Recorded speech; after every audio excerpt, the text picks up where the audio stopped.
Hello and welcome to Fitness Unfiltered. Today we are talking all about body positivity, and we're also, you can see us all on YouTube as well, on our new official YouTube channel. Do you know what it might not be? Because I've just had this recorder warning saying this Mac is not running fast enough to record the video from this call. Well, they may or may not. We may or may not look silly. I'm fed up of technology ruining our lives. It's unfiltered, so this might very well just go into the sound part of it. Okay. I mean, it likely will, yeah. But that's what we're about. But some people call it laziness. We prefer to say unfiltered. Exactly. I How definitely are you? prefer to stay unfiltered. How are you both? Because this is second of the new year, so this is officially episode 12. I'm going to let Emma go first because ladies first, even though it's 2018.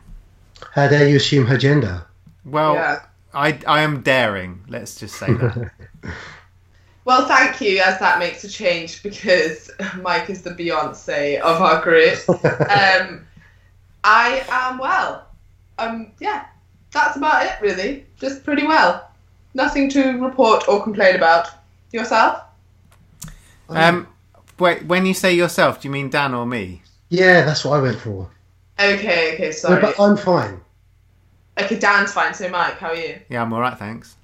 Alright then. Alright. We're all alright. We're all That's alright. good. I would like to say though, you can't tell, but I smell amazing today. Yeah, well, we can't quite manage video and sounds No. together, let alone smell in there I'm as just well. gonna So we'll leave that like that. Just smell myself and just remind you of it every so often. So Yeah, so today we thought we would discuss body positivity and the positive movement, I feel, on body positivity in 2018, because it's often the images that we're exposed to that are supposedly epitomise health, and what a lot of people, myself included, admittedly, compare ourselves to sometimes isn't always the most positive thing. And because it is a subjective thing, I thought we could start with, what does body positivity mean to you? Both of you. Let's start with Mike. well, I think that body positivity can be interpreted in a lot of different ways, some positive and some less positive, I think. And I think that's where all of the drama comes on social media, because to me, I think, positive body positivity is basically not feeling ashamed of yourself, not having any emotions tied to what your body is shaped like or what your body looks like, but being proud of yourself and being proud of who you are and what you look like, regardless of what you look like. And I think it's a totally separate issue to wanting to make changes to your body, which I think is also totally okay. And I think is something that is the negative side to me of body positivity, is kind of the idea that you have to be happy with your shape and size, and if you want to do anything about it, then you're basically, a traitor to humanity. Yeah, I think we'll come on to like a few things you touched on there, which will be really interesting. But I guess to me, body positivity would be, feeling confident in yourself, happy in yourself. I think it comes less to, for me, my interpretation of it when I hear it, as to how you look, but more just positive in general. So like positive self-talk. Like you're not saying, oh, I'm a fat mess. You're like, this is my body. I appreciate it for what it is. Like actually our bodies are blooming amazing. I mean, you guys not so much, but like women actually make. I thought you meant us in particular, like me and Dan. And like out of the three of us, my body is clearly the most amazing. Well, it is because I make life. Yeah, exactly.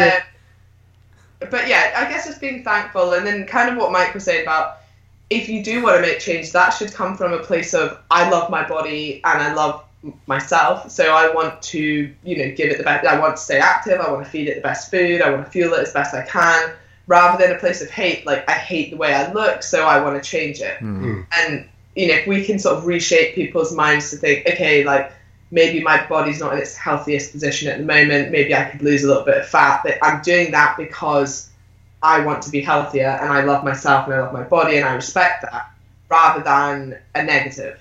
That's the incentive in itself, isn't it? It's like you can still love your body, but at the same time you can still want to improve things in terms of health markers, and actually what you both touched on as well, which is really interesting because I find they're almost merged into one, body positivity and being healthy, whereas I kind of see them as almost two separate entities sometimes, because we can be body positive in terms of, I forget the model's name, the one that was on the front of Glamour magazine. Cosmopolitan magazine, beg your pardon. Beth something, wasn't it? I don't think so. No? Okay. Let's not mention that. We know who. So there was someone on the cover of Cosmo who was overweight. This is fine. No one listens to this anyway. But very much... it was body positive, which I'm all for the celebration of, but actually it later came out that a lot of that had been touched up, it'd been airbrushed, so it wasn't actually a true reflection of the message they were trying to portray, in that, you know, larger models should be celebrated as much as skinny models. But also I find that we're a fickle bunch. We're quick to jump on that in terms of the promotion of, you know, larger, more curvy women or men. But actually, what I noticed a little while ago is you've got figures like Davina McCall, for example, where people are being equally quite vile about how she looks. She's on a healthful mission, and I think I could say that. I think she looks fantastic. She's a mother of 50, and people saying quite hurtful things about. Sorry, it just sounded like you're saying she's had 50 children. Did I say mother of 50? Yeah, mother of 50 years old, young. I got that, but I didn't think it was funny. Yeah. And impressive. Yeah, and like Jamil, I think she's a massive advocate of body positivity, women especially, but I think, you know, probably men as well. What men are exposed to, and probably the pressures that men have now. There's more than ever. And I recently saw also Kate Hudson. So you've got these celebrities that are in this position of power, if you like, that do have the power to speak to these young, impressionable people that perhaps feel pressure to look a certain way. Yeah, and I think we don't know what goes on behind that. So it's kind of the usual with women, like, oh, maybe they've got fake boobs, they've been airbrushed, they've got makeup done, blah, blah, blah. But with men, I just think it's interesting to touch on because it's not spoken about as much. But, you know, a lot of these actors, and they're taking steroids to look the way that they look. And a lot of younger people don't realise that. I mean, not even younger people, just people who maybe aren't in the fitness world. Even people that are, like, you know, people don't think that that's happening, but it is. Yeah, they get paid a substantial amount of money to look a certain way and promote, like, especially superhero movies. And I'm very cautious. I will not mention any more names. But yeah, it's guys are exposed to it just as much, and I think from an insecurity point of view, we perhaps associate happiness a lot of the time with looking a certain way, and that to be successful and happy, we have to look a certain way with that, and it's perhaps not the case, and there seems to be more coming out in that you're more than how you look or how your body looks, which I think is a good message. Yeah, I think it's a good message, and I think it's got some caveats as well. Is that you know, I think the what you look like is definitely not the be all and end all of health. And I think there's definitely, you know, we talk about health at any size, and we talk about how you can still optimize health whatever size you are. But there's caveats that there are some situations where actually your size can impact on your health, whether you're realizing it or not, and whether you wish to admit it or not.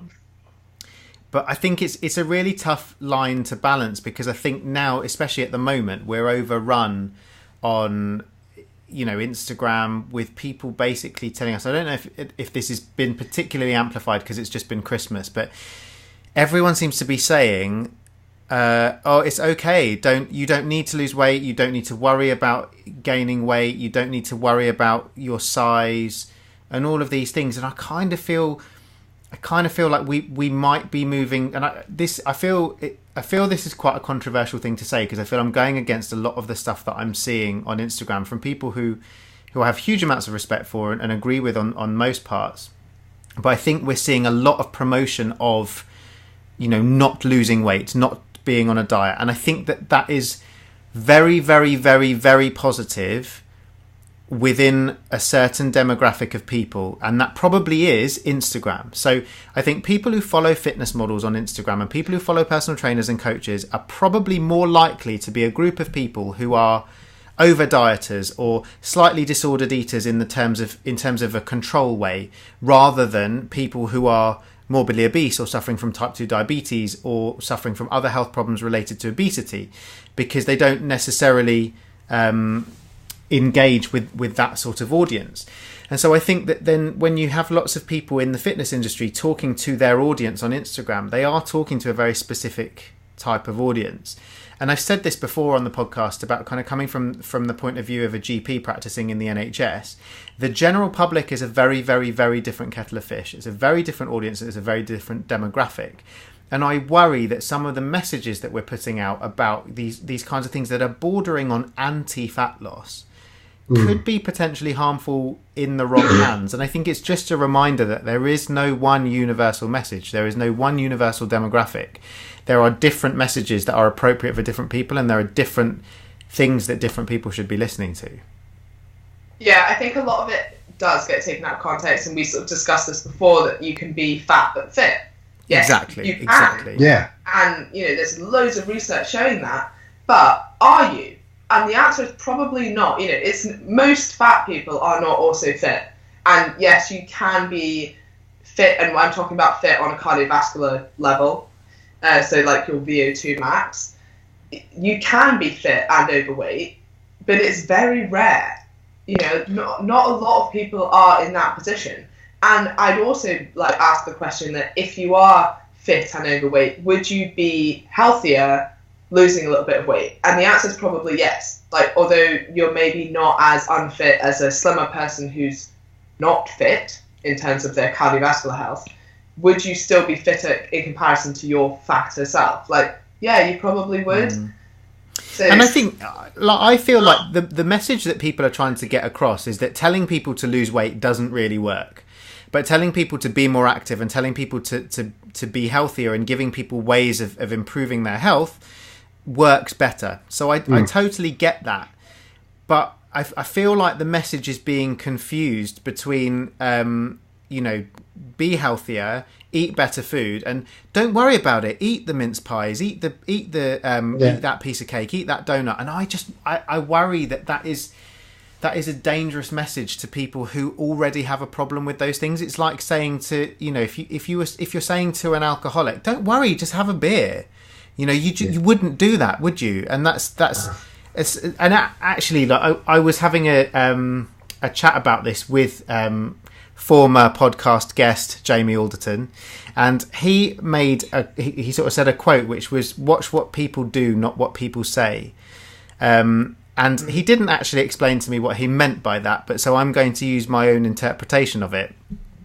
And what I understand that to mean is actually, if you look at a lot of the people who are saying this stuff on Instagram, these are people who are in insane shape, and they're telling people not to worry about eating mince pies and about eating cake and donuts and stuff. They are in amazing shape because that's not what they do. They don't want to eat the mince pie and they don't want to eat the cake. They want to go to the gym and they want to exercise and they want to eat healthily. And so for them, if they wanted to have a cake from time to time, that's great. But for some people, it's not so great because they already are overeating their cake, and actually they might need to eat less cake. Yeah, and that's exactly it, isn't it? They are almost separate entities in that the body positivity, for me, isn't always in the promotion of health. It's self-acceptance, realising your self-worth is more than your appearance, which is the message that people are trying to get across. Exactly. But kind of confusing this message about it doesn't matter what shape or size you are, or as long as you're happy, that's okay. And I think, as you said, that's where the danger is that, if there are people who may not even be there already, but they are at risk in terms of future, because, research tells us that as the older we get, typically most people get more sedentary. If they continue to live a certain lifestyle, get into certain habits, and they are then at risk of things like cardiovascular disease, type 2 diabetes, and obesity-related cancers. And that is just the truth of it. So I think body positivity is great. More people should be more accepting and, in terms of, it sounds, if it's not too cheesy to say, appreciate themselves, love themselves a little bit more. But that's not always reflective of health. I think that's the biggest problem, is that the lines have been blurred between beauty and health. And the issue is that beauty has nothing to do with health, and the ideals of beauty and what is supposed to look good, etc., is being tied in with health, and that's kind of where it's gone wrong. It's like I've often used this example before. If I tell a patient that they've got high blood pressure and they need to reduce their blood pressure, there is no emotional reaction to that whatsoever, because okay, it's blood pressure, it's not a marker of how beautiful I am. But if I was to tell somebody that they are too overweight and they need to reduce their weight, then that would be taken as an insult. And I think that's the fundamental issue that's been going on for so many years, is that we tie our bodies to our beauty, and I think that is where we're going wrong. And it's the other end of the spectrum as well, like I'm sure you can attest, Emma, is, when you see super duper lean people on stage and photo shoots, I mean, you and I have both been there. I've definitely felt the least healthful I've ever been when I've often what others would perceive. If you're not watching, air quotations, I haven't been healthy, even though I potentially look healthy. Yeah, I mean, either extreme is bad. And I think that almost some people use that as a reason, like, oh, you shouldn't diet in case people get eating disorders. It's like taking that right, but a lot of people need to diet. And I think what Mike was saying about, like, it's the right message taken up by almost the wrong people a lot of the time. So you're giving out the message, okay, you don't need to diet, right? Most of the people who follow us on Instagram probably don't need to diet. They're already into the gym, they're already quite lean. I just put up a post about like putting on a bit of weight over Christmas, not to worry about it, because for most of my audience, they don't need to worry about it. They are already in brilliant shape. If they put on a little bit of weight, one, is going to go down after they get back to their normal, quote unquote, like training regime and normal eating habits. And two, like, it really, for their health and their well-being, has absolutely no impact on that. In fact, some of them might have done quite good having that sort of diet break or, putting on a little bit of weight. Whereas the people that are probably going to see and want to use the information that's being given out by a lot of people about not dieting and stuff, like, they're the people that maybe need to diet. So it's kind of, if that information is being, like, taken up by the wrong people. And I think what Mike said about, what was your quote you just said? Watch what people do, not what they say. Yeah, it's kind of exactly that. Like, I might say, I'm taking a much more relaxed approach to my diet, which I am, but it's in comparison to my diet beforehand. Yeah, it's relative to you. My very good diet now has a few extra treats in. Not my awful diet, I don't need to diet anyway because so-and-so on Instagram said I don't need to diet. And it really is, as we always say, like, comes back to the context of that. But I really don't think that telling someone who has a lot of fat to lose not to worry about dieting and to enjoy themselves a bit more and not to, that isn't helpful. To show them the easiest way of losing weight, which for them could be really, really easy. Like we were talking about before, these subtle changes can make huge long-term changes. The thing that Mike was talking about in previous podcasts about, he had a bit of ice cream, didn't like it, so he left the rest of it. In the short term, that makes absolutely no difference. Would that affect his weight, his fat loss? No. Will that affect his fat loss if that's a habit he continues to do over time, saying no when he doesn't enjoy a piece of food? Yes, that could result in huge fat loss. And it's little things, like, show people that little behaviours like that build up over time and will be beneficial. Yeah, and largely I find as well, the population that will buy into that sort of information are those, and let's be frank, it's not uncommon to come across those that they almost want another excuse card. Well, I'm going on how my body feels, so I will feed myself that way. And, if so-and-so said that, I should eat intuitively. And, I do think it is, as you said, it's very context specific, and perhaps the blanket statements that are going out that are there. And, in essence, they are trying to reach the right people, but perhaps not reaching everyone that they need to. And the people that are taking that information are the people that won't benefit from it. Yeah, and to be fair, because I find this all the time, and it's really frustrating at the moment putting out information, because obviously you've got a broad spectrum where someone will say, well, that's not helpful for an obese person, and that's not helpful for someone who's already over-restrictive. Yeah, of course, like, you can't... Yeah, you can't keep everyone happy. Sometimes you have to try and make stuff snappy-ish. Like, I'm not going to write a bloody essay every time. this is the context of this, and if you don't fit this context, please don't read this information and don't take it on. Like, it is hard nowadays to put out information that is broad, really. Yeah. So in terms of tips, so we are at the start of 2019 now, a tip you have in terms of being more body positive? Okay, mine would be speak to yourself in a way that you would speak to your best friend.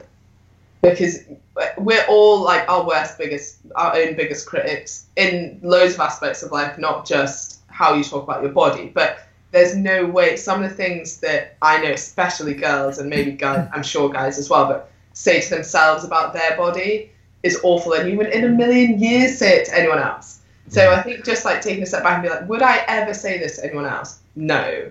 Stop saying it to yourself. And I think it can also make it worse. I don't know, say I was like, oh, I feel like I'm such a fat pig today.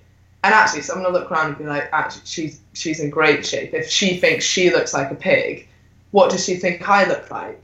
You know, and people do feel like that. And I think just realising that, like, one, I get no benefit from calling myself that. Two, it's probably going to make other people feel worse about themselves. So you're really like a lose-lose situation. So I guess that would be my number one tip. Cool. Mike? I would say that your words become your actions. And I think we definitely underestimate the power of our words, because we often say things off the cuff, like what Emma was saying about, I've been a real pig today. And, we use a lot of negative language around bodies and body image and all of that kind of stuff. And we think it's all right because we're just joking and it's fine. And I definitely, in the past did this a lot when I was very overweight. And actually, you grow into your words. I think words are really, really, really powerful, much more powerful than often we're willing to believe. And there was a guy that I went to school with, who we were on a biology field trip, and somebody was reading out the letters page in some magazine, and it was like the letters page of sexual problems, and it was quite rude and quite racy. And this guy was quite an innocent chap, and he said, please can you stop reading that out in front of me, because I don't want to be exposed to it. And I said, but why does it bother you to be exposed to these things if you're not doing it? And he said, because if you expose yourself to words enough, you become like an animal eventually, and you just absorb those words and you become those actions. And I just thought, wow, you're really weird. And then years later, I kind of see what he meant. I kind of see, like, the more that something becomes normalized to you, the more that you believe it to be the case. And actually, even if you're making jokes about yourself and about, thinking bad stuff about yourself, and a lot of people do that, I think, almost for their own reassurance. I think, oh, well, if I call myself fat, then then nobody else can, because I'm owning it, and that's what I'm about. You start to believe these things. You start to believe actual negative thoughts about yourself. I've gone on another rant again that was kind of irrelevant, but no, it was very relevant, because it's that deeply ingrained terminology that's just acceptable. So you can refer that back to like good, bad foods, and the way we talk about stuff. That stuff is subtly always been there, but actually totally unacceptable when you break it down and think about it. It's quite it's quite a British thing as well, isn't it? Yeah. Self-deprecation. Yeah. And you look in like America, like, I don't know, they just not. I'm sure like the whole of America is different, but your standard American, they just say positive about themselves and others, that you don't get that same like negative talk to yourself, like speaking down to yourself all the time. Like look at this is a great story that I remembered. A songwriter friend of mine was writing a song for Kylie, and she was talking about how she name drop. And she was talking about how she wrote this song based on the fact that, like, you always hear like Beyonce bigging herself up massively in her songs, and you hear that a lot from kind of American kind of singers, is that they're all like about self-positivity, bigging themselves up, and about how fierce and awesome that they are.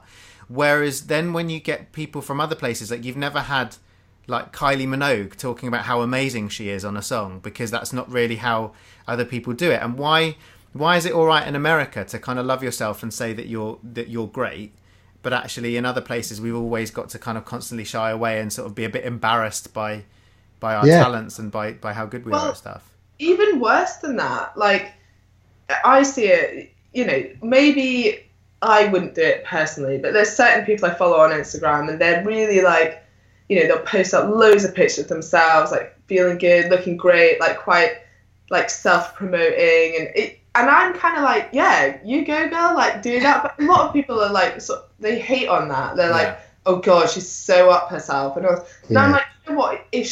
I'd much rather she was like that than insecure like the rest of us. Yeah. Because it's so refreshing to see. It's so nice to see. But a lot of people now see that as that showing off. Yeah. And there's a line though, isn't there, with our industry especially? It's like body positivity, narcissist. I'd rather see it. Like, I'd rather see someone showing off than... Yeah. It's ultimately better for your own psychological health, I think, to think that you're awesome than it is to think that you're awful. Yeah. But it depends how awful you are, I suppose. And I don't want to apply that to people who are not very nice people. I think it's like kindness and all that stuff is very important. But I think in terms of like it's important to think, it's important to look in the mirror and not hate yourself. It is a really important thing to do. And there's why is it better to hate yourself than to love yourself? Like, you should love yourself. You're nice. Unless you're not nice, in which case be nice. I think this individual probably does think she's like better than maybe she is, but I think that's a strong thing. And she's definitely the kind of person who attributes her success to herself and her failures to other things. Which again, I'm like, I don't want to follow this person. Like, you're so confident. Oh my god, and it's not one of us, is it? It's Dan. No. If it was, it would definitely be Mike. Do you know, actually, that does kind of lead me on to mine, which was going to be your own biggest fan and your own best cheerleader, in that you got to back yourself. Appreciate your body for what it does for you rather than how it looks. And this was something that came up at a workshop I did. Actually, we've all got those things we're really insecure about, those things that we might not particularly like to see in the mirror, that we draw attention to. First thing we look in the mirror, so it may be the fact that I'm grateful I can refer to my eyebrows as plural. There's two of them, but for some they would see that as one. But rather than just point that out, and now you're both looking at my eyebrows, don't do that. Can't help it. Perhaps acknowledge the things, 5 things to the one thing that you don't like about yourself, to 5 things that you absolutely love about yourself. So this is an interesting little story as well. One of my friends runs a project called the Empowered Women's Project. So if you don't follow that, which most of you probably haven't heard of, do follow it. It's brilliant. But one of the things she does is, sorry that it's sexist. I'm sure it encompasses men as well. But she'll give out, in fact, she'll go up to someone and say, if you can say one thing that you love about yourself, then I'll give you this rose. And she gives them a yellow rose. And it's so surprising how hard. It's amazing. Yeah, hard it is for people to do that. And it's really sad, actually. Like, you even try and give them examples like, it can be, I really like my hair. Or like something stupid like, I don't know, like my thumbs always looked quite nice. Like, it doesn't have to be something like profound. But some people literally won't say it. They're like, no, sorry, I can't. Like, nothing. Absolutely nothing. Not even one thing you like love about yourself. Like, that you're kind, that you've got good friends, which means you must be a nice person, but they can't find anything, and that's really sad. I do imagine though, this would probably be a good example, like a good experiment maybe. If you did that in America, it would be. Is it a cultural thing? Yeah, I think part of it isn't potentially that they really don't like themselves. I'm sure there are a few people like that, but it's more that they don't want to say what they like. They feel like it's big-headed, or I don't know. Yeah, it is a hard one, but I do think they're all valid points, and that rounds us off nicely to, I believe, the right mark. Mike? 29 minutes, 20 seconds. Oh, nailed it! Look at that, and I didn't even know, did I? Impressive. But yeah, thank you to all our listeners. We do really appreciate your subscriptions, your downloads, your shares. We love those shares on Instagram. We haven't had any reviews for a little while, so this is a polite request.